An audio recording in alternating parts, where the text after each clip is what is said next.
Hello and welcome to Classes of Preet. Today we are going to study literature, book Treasure Trove, poem Cold Within, which is written by James Patrick Kinney, who is an American poet who wrote the poem in this 1916. Although it was first rejected as being too controversial, it gained popularity rapidly after it had been read out at a council meeting of all religions. This poem is simple but powerful and is about the consequences of letting your prejudices control your decisions.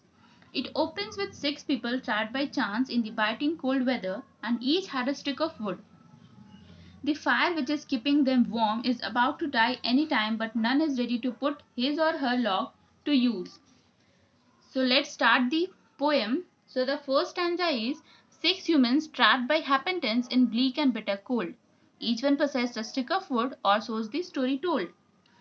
So six humans were trapped by coincidence in a place where there is bitter cold, icy cold, and each one has a stick of wood.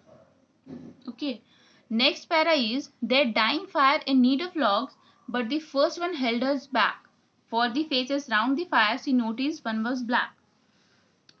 The fire which was dying needed to fed up with the logs.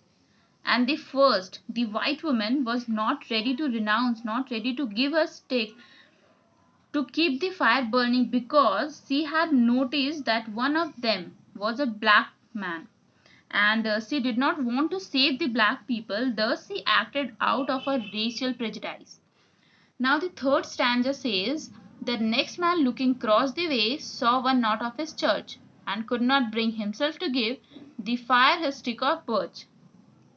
The next person in the group was a man who could not persuade himself to give up his stick of wood to help a person of another religion. Okay, and he suffered from religious intolerance. Now, the fourth stanza, the third one sat in tattered clothes, he gave his coat a hitch. Why should his log be put to use to warm the idle rich? So here we can know that the third man was a very poor man, and he was in a tattered clothes, and he was full of bitterness and envy for the rich. He gave his coat a hitch, which is suggestive of his tightness. He thought it would be unjust to give what little he had to help others who had more than him. Okay, and so he held his stick back. Now the fifth stanza is the rich man just sat back and thought of the wealth he had in store, and how to keep what he had earned from the lazy, shiftless poor. So the rich man continued to sit back and think of the money he had and how he could save it from the lazy poor. He think that the poor man is lazy. He did not want to give anything of the undeserving poor. Thus he showed his greed and styness. Now the sixth para. The black man's face bespoke revenge as the fire passed from his sight. For all he saw in his stick of wood was a chance to spite the white. Now the black man's face showed how much revengeful he was.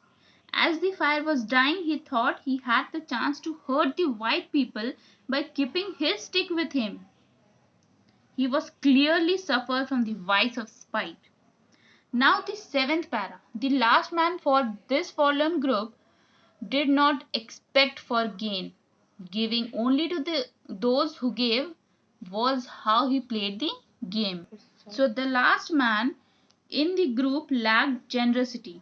As no one else had given his stick, he would also keep his stick with him.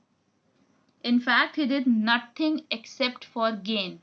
Now the last para, their logs held tight in death's still hands was proof of human sin. They did not die from the cold without, they died from the cold within. As the fire extinguished, all the persons died. They died not because of the cold outside, but because of the cold within. They died because they were too selfish to help others. Each of them had a log still in his or her hand, suggesting that no one had renounced signing being unkind for one reason or the other. So here I have completed the full poem, The Cold Within, And if you like the video, please turn the black thumb blue and subscribe the channel, and thanks for watching.